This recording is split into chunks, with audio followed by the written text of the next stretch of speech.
You're recording in 3, 2, and 1. The sound of hoofbeats cross the glade. Good folks, lock up your son and daughter. Beware the deadly flashing blade. Unless you want to end up shorter. Black Adder, he rides a pitch black steed. Black Adder, he's very bad indeed. It's been a while on this, and I apologize. You're an idiot. Welcome to episode 167 of Nerdery and Murdery. Big 167. I'm Zig with your nerdery. And I'm Jeffrey with your Murdery. Welcome to another week of the highs and lows, and the ups and downs, the good and the bad, and the nerd and the murd. Whoop, whoop. Um, so last year, we had a pool installed. Yes. And there were still several repairs that needed to be done. Okay. They told us we still owed them money. We Uh-huh. told them, when you fix it, we'll finish paying you the money. Yes. But in looking at it, we didn't owe them money. They owed us money because they charged us for some equipment they never put in. So Oh, we were in the positive. okay. But we kept sending emails, and people would show up. They wouldn't fix things. I mean, there's a crack in one of our tiles. They damaged a piece of our roof. They had to do some electrical work in the back where they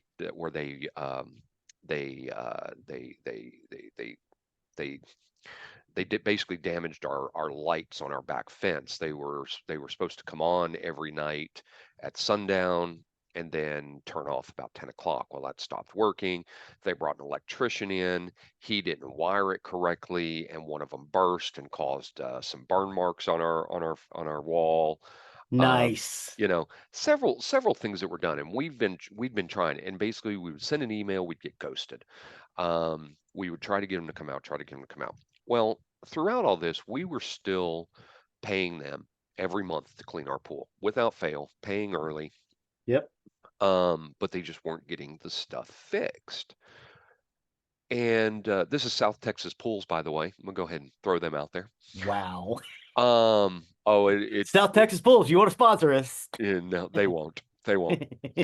Um, Chelsea and I were out golfing, and the one of the owners, the younger of the two owners, because it's a father and son, the son is going to be Uh-huh. taking over the business. He comes out and talking about the money we owe, to which my mother-in-law told him, we'd be happy to pay you, but you need to fix what you have damaged. And basically, he called her a liar and said we didn't want to pay. Um, Called her a liar twice. Uh-huh. And so she threw him off the property. Well, Uh-huh. I hear about this and it's like, okay, it's my turn to step in. And I went and I made a visit. Mm-hmm. I talked to the father, the owner, and when I first get there, because I called him and told him I was coming, Mm-hmm. um, the first thing he says is, "Well, my son has told me his side of the story, so let's hear yours." Okay. Very, very abrasive. Um, so I told him, and his immediate reaction was, "No, that's not what happened." And I said, "Excuse me? I'm telling you the side of the story." "Well, were you there?" "No. Were you?" And then he goes on, he goes, "Well, I'm going to tell you what. My son went to Texas A&M and he just doesn't lie." And I said, "That means nothing to me." Um, I said, "Number one, he did lie. He is lying. And here's what needs to happen. Number one, you owe us money. Here's the invoice. Here's the equipment we don't have. And here's a picture showing that we don't have this. Here's a picture of all the damage. Um, and you're going to fix it.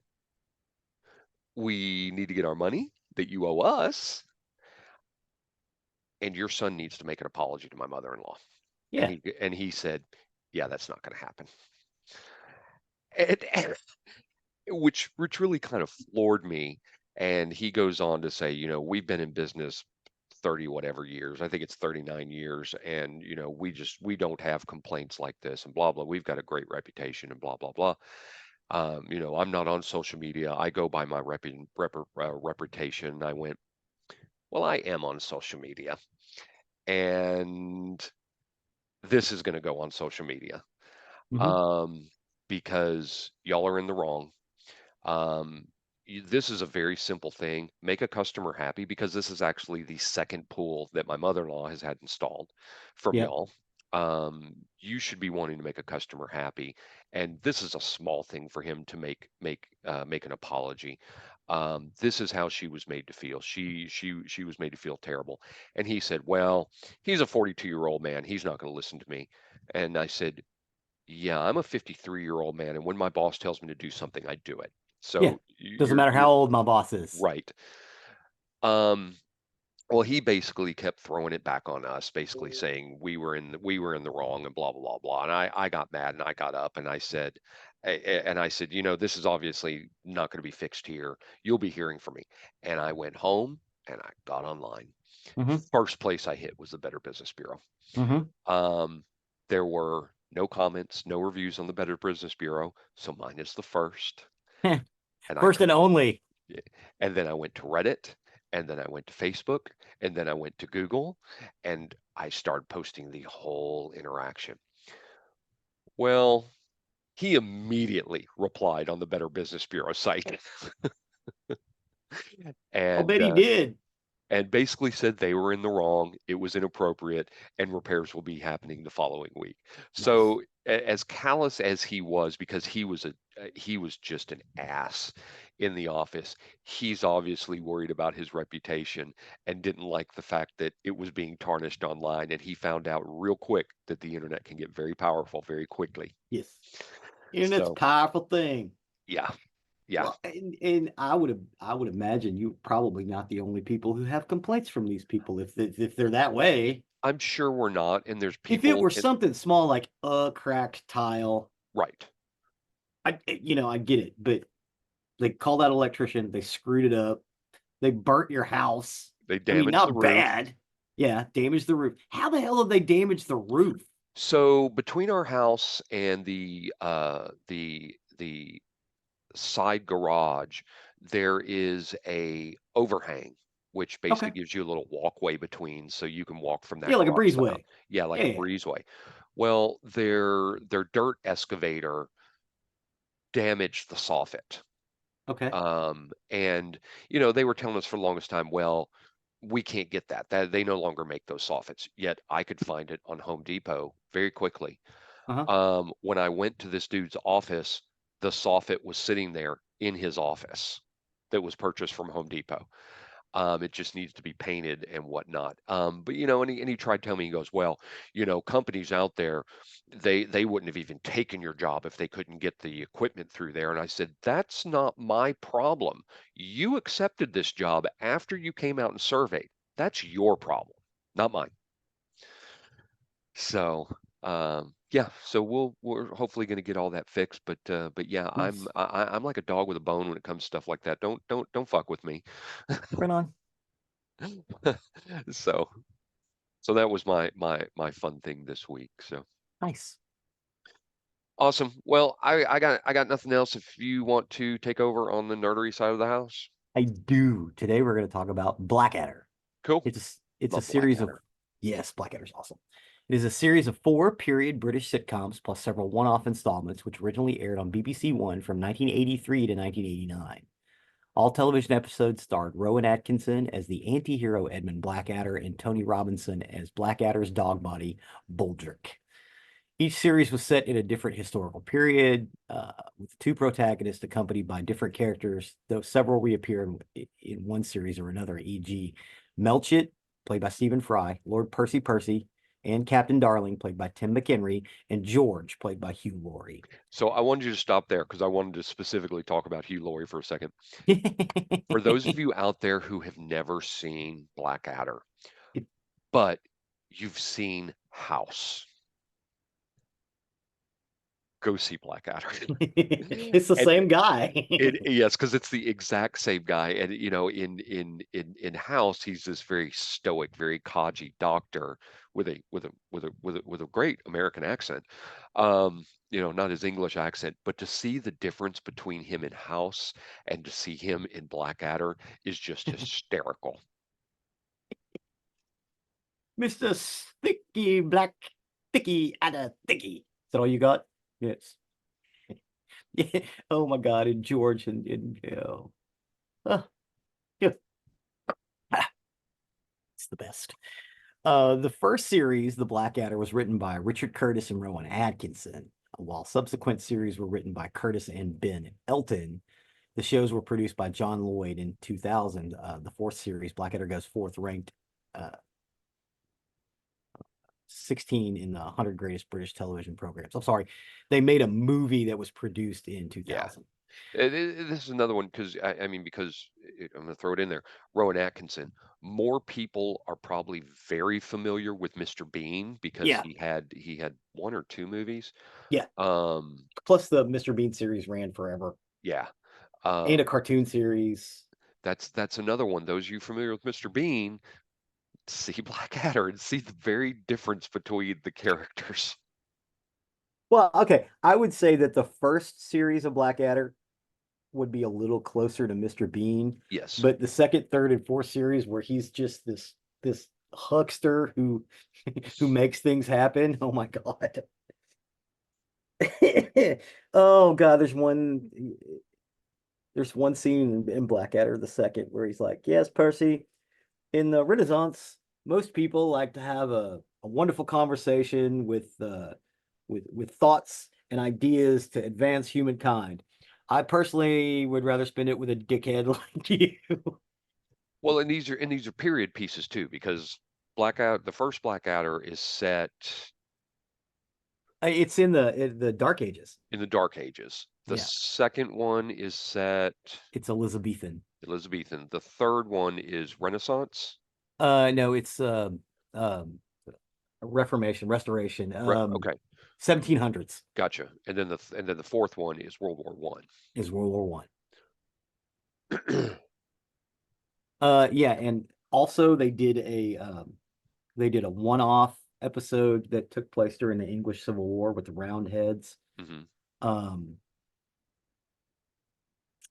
which was just a single episode. They did a Christmas episode, which was Dickensian, which was really, really funny, where Blackadder's a really nice guy, and the ghosts come to visit him and turn him mean. It's really funny. Um, and then they made the movie Blackadder Back and Forth, where he goes all through history. He basically pretends to invent a time machine to get his friends to invest money in it so he can steal their money. But it turns out when he tells Baldric that he needs to build a time machine, Baldric actually builds a time machine. He goes back in time and screws up England, and he has to reel it back and do some other stuff. Um, and ends up becoming king. Um, Rowan Atkinson said that Blackadder is the thing he found the least stressful to do. But by that he means from the second onward.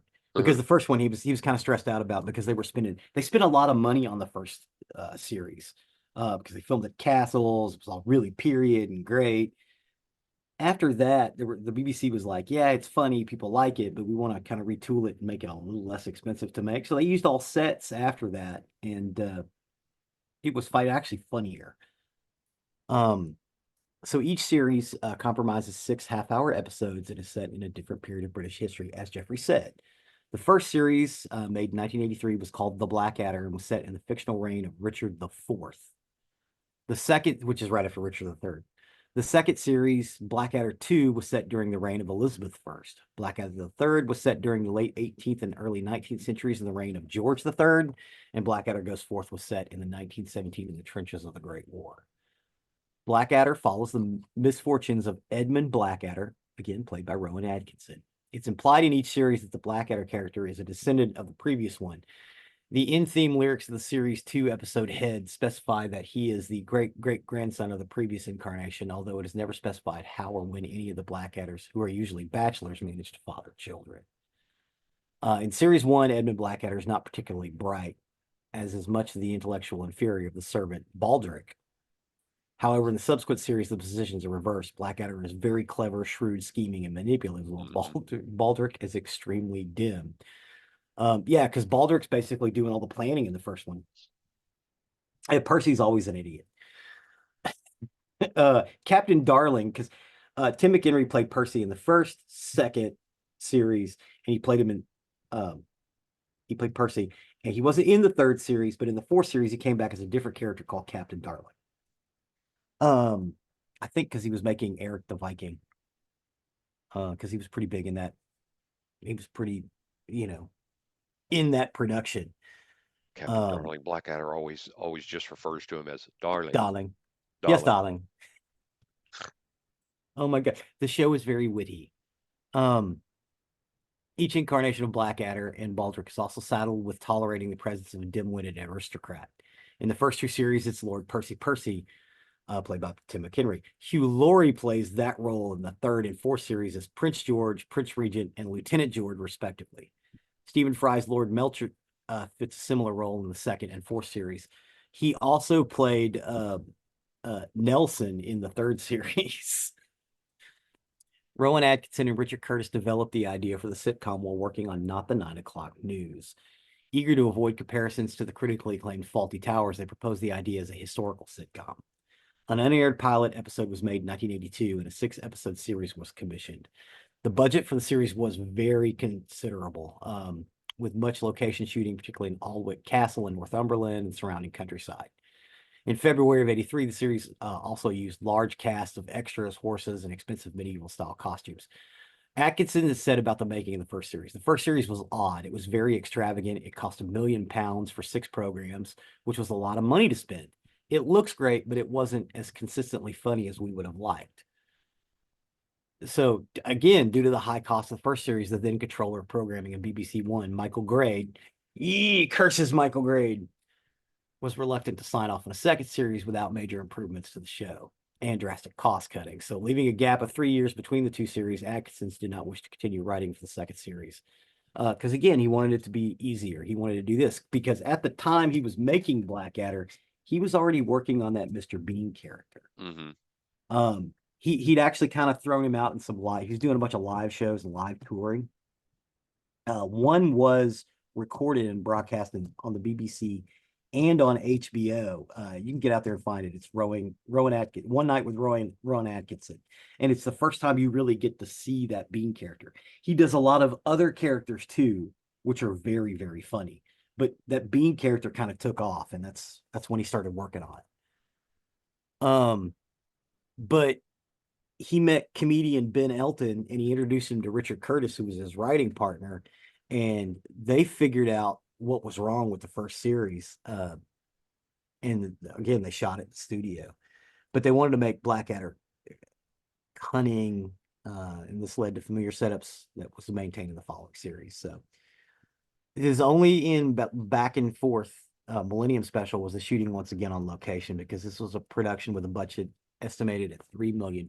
Was a joint venture between Tiger Aspect, Sky Television, and New Millennium Experience Company, and the BBC, rather than just the BBC by itself. So that back and forth movie was a little bit bigger.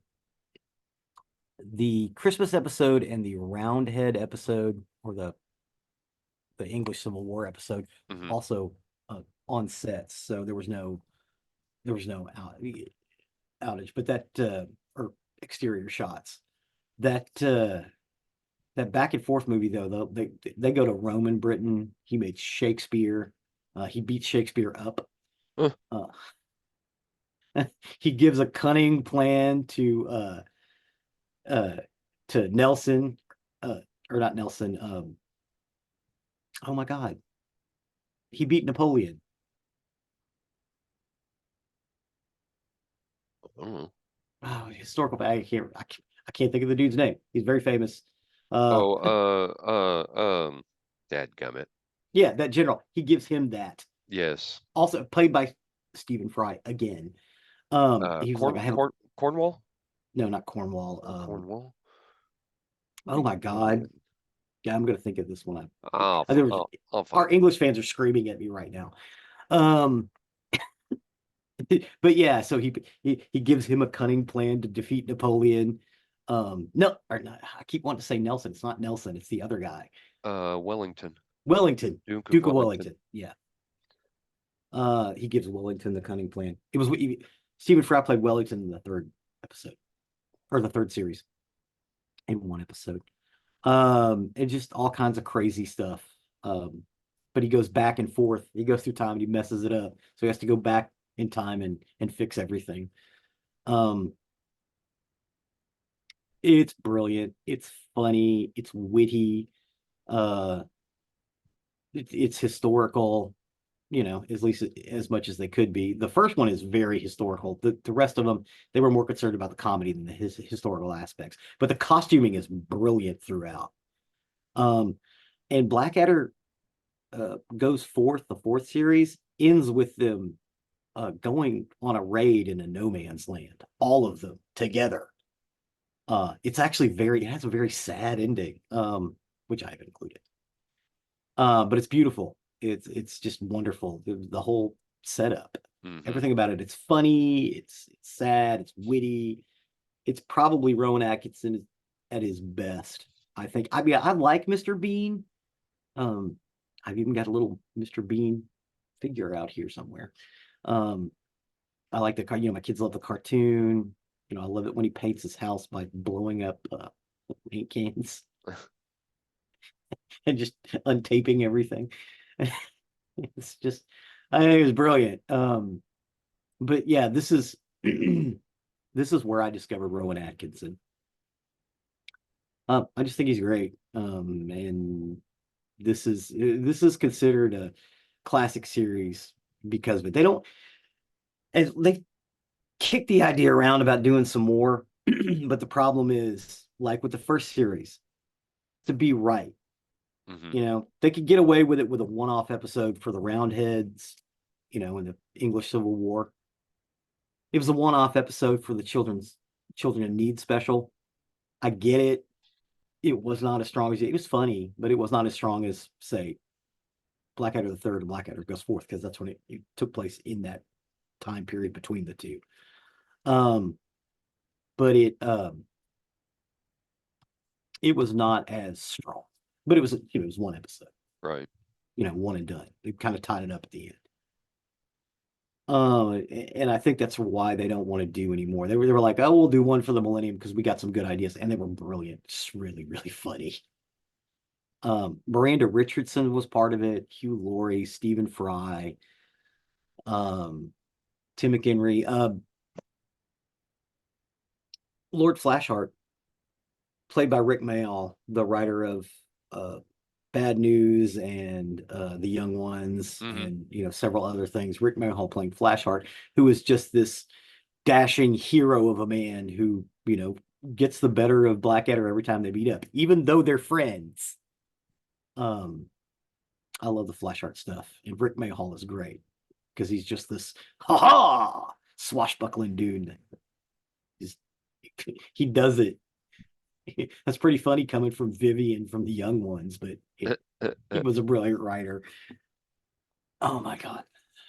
Just funny. Funny all over. Tom Baker was in an episode of Blackadder the Second. Hmm. Hmm. Yep. I mean, everybody wanted to do it because it was so funny and so much fun. And you got to wear costumes uh but it also made me afraid of the Bishop of Barton Wells. So I'm afraid of the Bishop of Barton Wells to this day. But yeah, that's about it for Blackadder, other than get out and see it. In the YouTube page, I've listed like a documentary piece on it, as well as snippets from different series. I think I even have a full episode of Blackadder the Second, Hmm. but you can kind of see how it plays out. It's a lot of fun. Check it out. Awesome. Yeah, it's a great show. Definitely wherever you can find episodes of those. It's so funny. Yeah, I Blackadder. think it's fairly available right now too. My favorites would be Blackadder the Third and Blackadder Goes Forth. The Blackadder Oh Goes yeah. Forth is by far my favorite. Blackadder Goes Forth is pretty damn superior. But it shocked me as I was looking some things up as you were talking. I could have sworn there were more episodes than just 6 per season. It Six per sure felt season. like it. Yeah, it did. Um, but anyway, so good short watch. You can watch an entire series in, you know, a day. Yeah. Um, They're only a go half hour. Yeah, they're only half hours, so get out and watch them. They're Yeah. very very funny. See Rowan Atkinson as probably his very best. I mean, like I said, I think more people probably know him as Mr. Bean. This is him at his best. Oh yeah. Oh yeah. Give that a shot. Awesome, appreciate that. Sure thing. Thanks With for letting that, me sing the song. oh, you bet. With that, I'll take over on the murdery side of the house. Murder. For today, I got my information off Medium, the Phoenix New Times, and the Huff Post, and this is the story of Michael Miller. Michael Miller. So, in the early hours of the morning on May 30th, 2009, in Glendale, Arizona, a panicked Michael Miller dialed 911 to confess to stabbing his wife and children. Um, at first glance, the Miller family didn't seem like anything out of the ordinary. They were your typical nuclear family, a husband, wife, two kids, a 10-year-old daughter, and 4-year-old son. Michael and his wife, Adriana, had been together for 11 years. They met in April 1998 when they were both working the closing shift at a Wendy's. Michael got the courage to ask her out. They'd been together ever since. They eventually married in August of 1999. Adriana was described as a loving wife who would have done anything for her family. Michael, though he had a history of struggling with mental health issues such as schizophrenia and bipolar disorder, was known to friends and family as a devoted husband and father. So it came as a surprise to everyone when Michael turned himself into the police, confessing that he had just stabbed his wife and kids. Around 9:30 p.m., Michael had gotten off work. He was 29 years old at the time, and he worked as a delivery pizza driver for Papa John's. He had trouble sleeping, likely because of the medication he was taking due to his diagnosis of schizophrenia. His doctor had recently increased his dosage, and because of that, his doctor also prescribed him a sleeping pill to help him with his sleep schedule. It was not uncommon for Michael to only sleep a couple of hours a night. Oh, that's not good. That's Yeah, not good for your mental health either. no, not at all. He'd be able to fall asleep, but then he'd wake up a few hours ready and alert. And and I understand this Hmm. because I don't sleep well. Hmm. When I do sleep, I sleep well, but I don't sleep long. Let me rephrase that. Sometimes I'll have some interrupted sleep, but once I'm awake, I'm awake. I got to get up.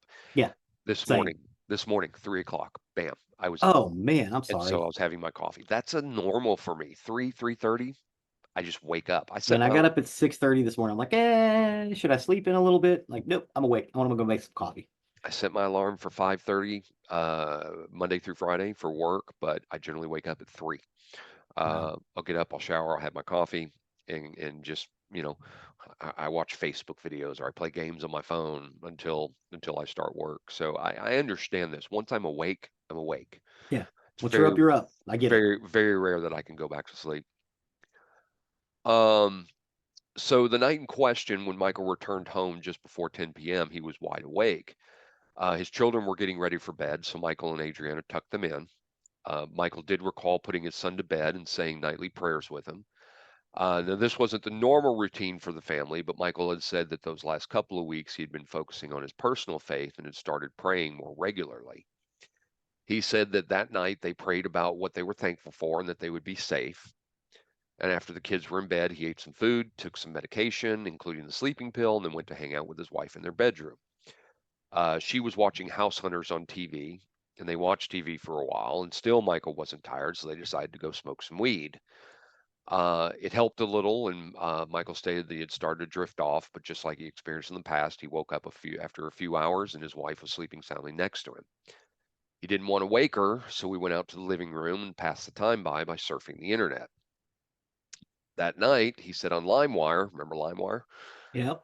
and downloaded an Eminem song featuring Jay-Z, Renegade, which he then transferred to his MP3 player. So I had told you earlier in the week, listen to the song Kim by Eminem. Yep. Oh wow. Yeah, that song's messed up. That song is very messed up. Those of you listening right now, stop, go listen to the song Kim from Eminem, and then come back to this story. Okay, they Um, should be back. yeah. It was then that Michael said his wife came into the kitchen and started berating him for being awake. They got into an argument and began shouting at each other. Neighbors said that they could hear yelling, and soon that yelling turned into screaming. Michael reached for a knife in a nearby holder and stabbed his wife, all the while she was pleading with her husband to stop. And with all the commotion, it of course woke the kids, and so he then stabbed them too. Oh my God. He then turned around and called 911 and turned himself in. When police arrived at the scene, it was just like Michael had described. His wife and daughter were on the kitchen floor and they were both dead. The son, however, was still breathing, though seriously injured. He was rushed off to a hospital and he did thankfully survive. The police also found the weapon, the kitchen knife, with Michael's fingerprints all over it. There were footprints all around the house, with some leading to the bedroom, and police found Michael just standing there, only in his underwear. Michael was immediately taken into custody, where police could begin their investigation and figure out exactly what happened and why. Detective McMillan was assigned the case, and when he entered, he observed that Michael didn't seem to be aggressive or exhibiting threatening behavior, so he decided to uncuff him. And the detective started off by trying to learn about Michael's life. Michael shared how he and Adriana met, but it was strange because Michael kept referring to his wife in the present tense. They went on to talk about what it was like starting a family, and Michael joked that Adriana had gained a lot of weight, but nothing out of the ordinary happened that he could remember. He told the detective he had also taken sleeping pills that night, as well as his schizophrenia medication, and that's when the detective learned about Michael's history of mental health. He pressed Michael about his medication, and Michael said he'd been a patient in a county-funded psychiatric unit since 2004, and before that, he had been seeing a different doctor regarding his mental health in 2003. It was in November of 2003 that Michael was first diagnosed with schizophrenia and began seeing a doctor after getting severely paranoid. He thought he was being followed by cars and strangers on the street, and he was convinced that he was being watched. He also said he had the ability to see spiritual battles being fought on Earth. Oh no. So one night, November of 2003, Michael told his wife how he'd been feeling, and she urged him to seek help. He initially decided to call in sick from work and get some rest at home. That night, Michael said he saw a sand crab turn into a leaf, and that's when he knew things were bad and he had to go to the hospital. He did also open up about his struggles with alcohol abuse, and he even attempted suicide a year prior, resulting in yet another hospitalization. Since then, Michael said he'd been taking medication, staying sober, and dealing with his sleeping habits.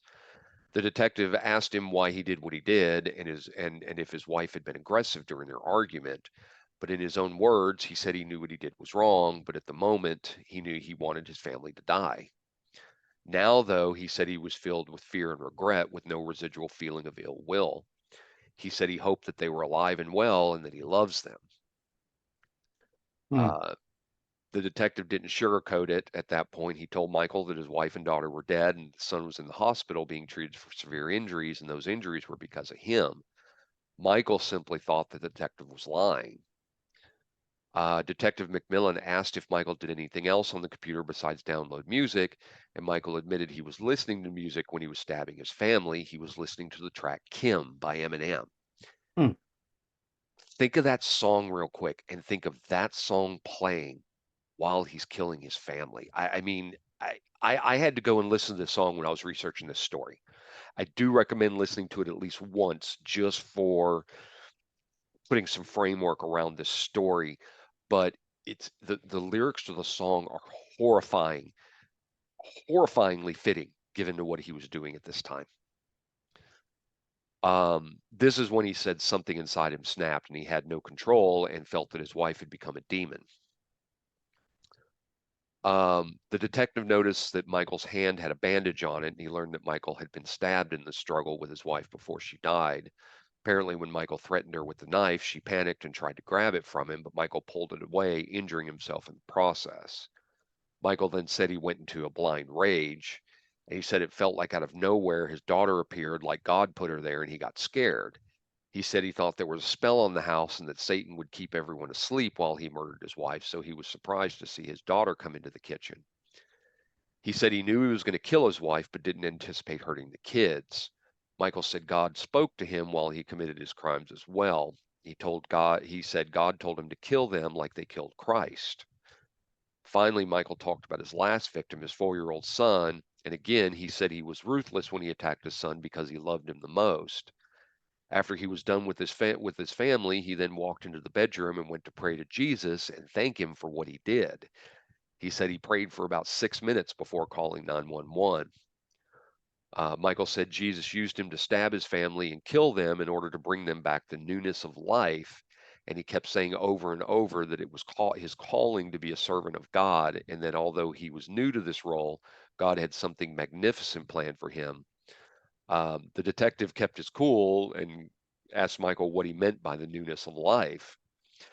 Michael explained that his family had died because of their trespasses and that by killing them, they were able to meet God and go to heaven. Then Michael asked again, very calmly, if his family was okay.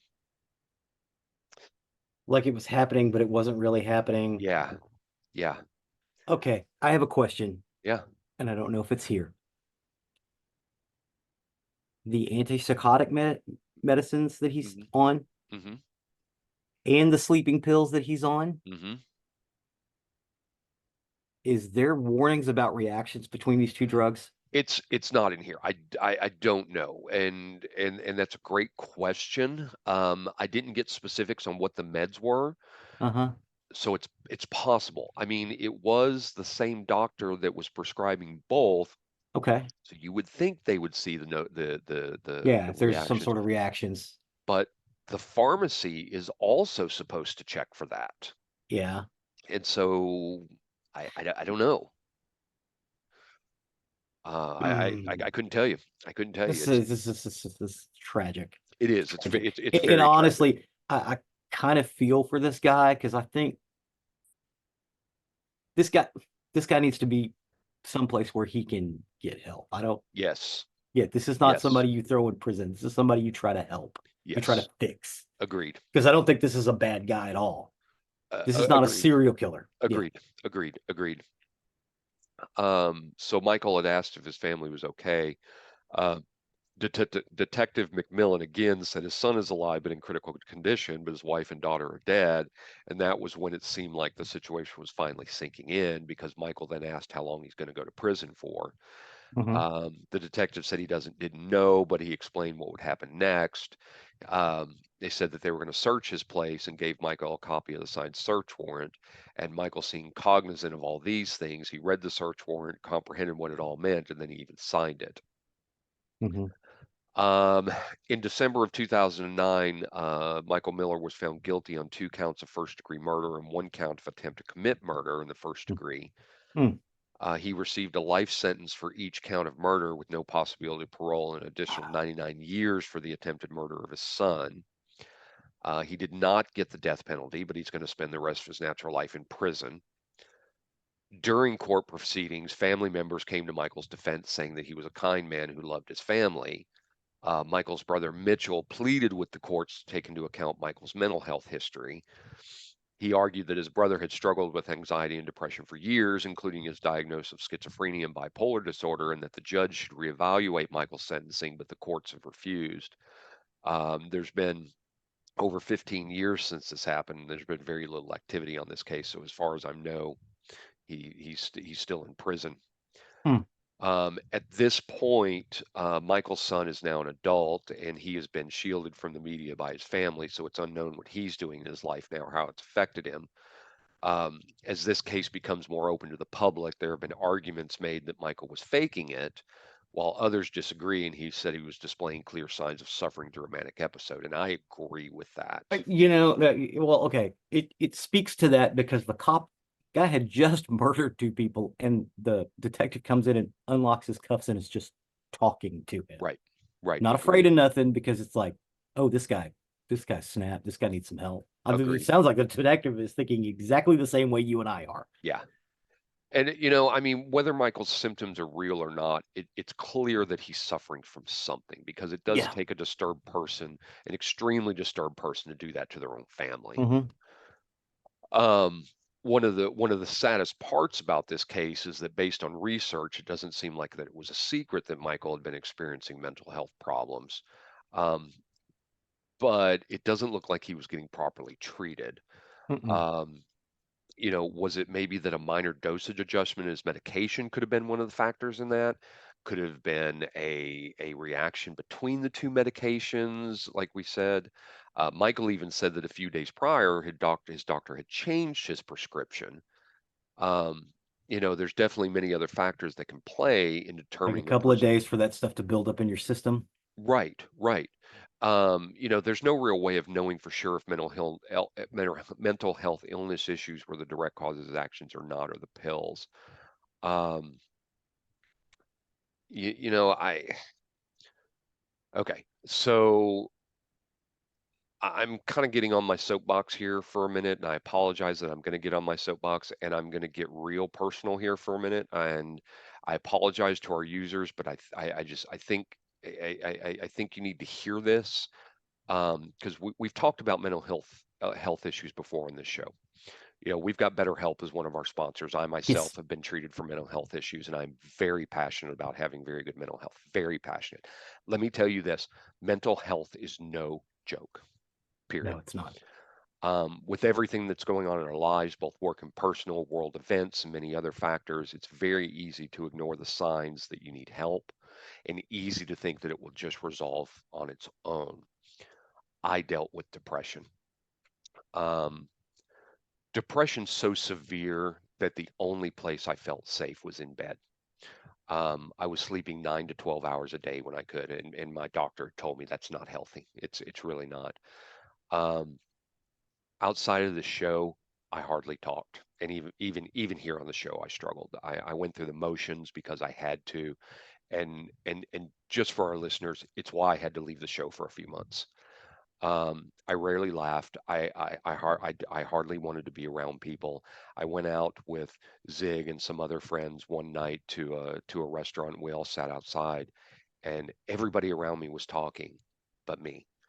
And that's not me. I get right into the conversation and I talk in the conversation. I always have things to interject, and I just kind of sat there because I was uncomfortable.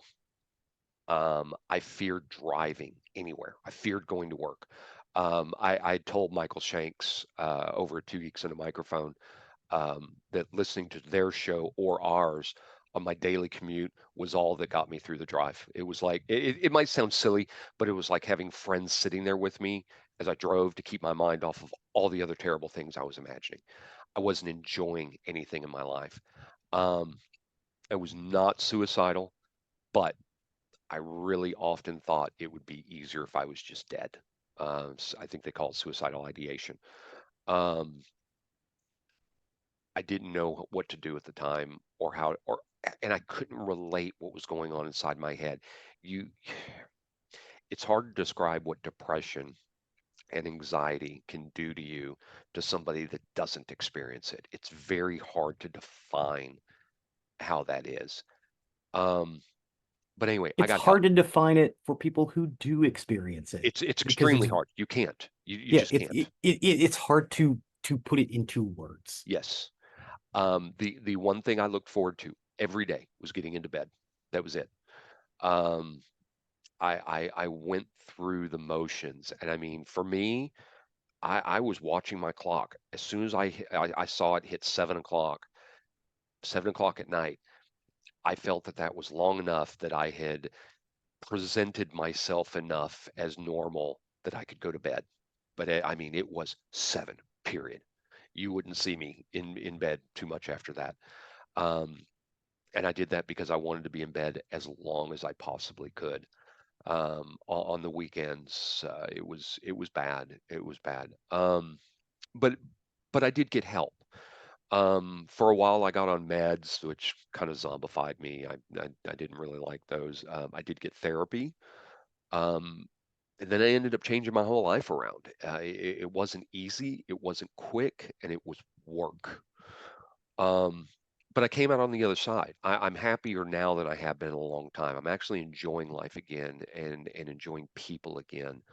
Um, and I didn't say this for anyone to feel sorry for me or take pity on me. I don't want you to do that. I say this because there are people out there possibly right now listening that need to hear this. You're not alone, and it can get better. Get help. Talk to someone. Talk to anyone who will listen. If you want to, reach out to me. My email address is on our website. If you email me direct and you need to talk to somebody, I'll send you my phone number. I'll talk to you. Um, because I know what it's like to be there. I know what it's like to hurt inside.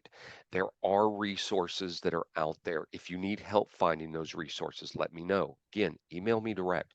I promise I will understand or at least empathize and I'll help. I can't treat you, but I can help and I'll listen if that's all you need. It's just that one person who can relate.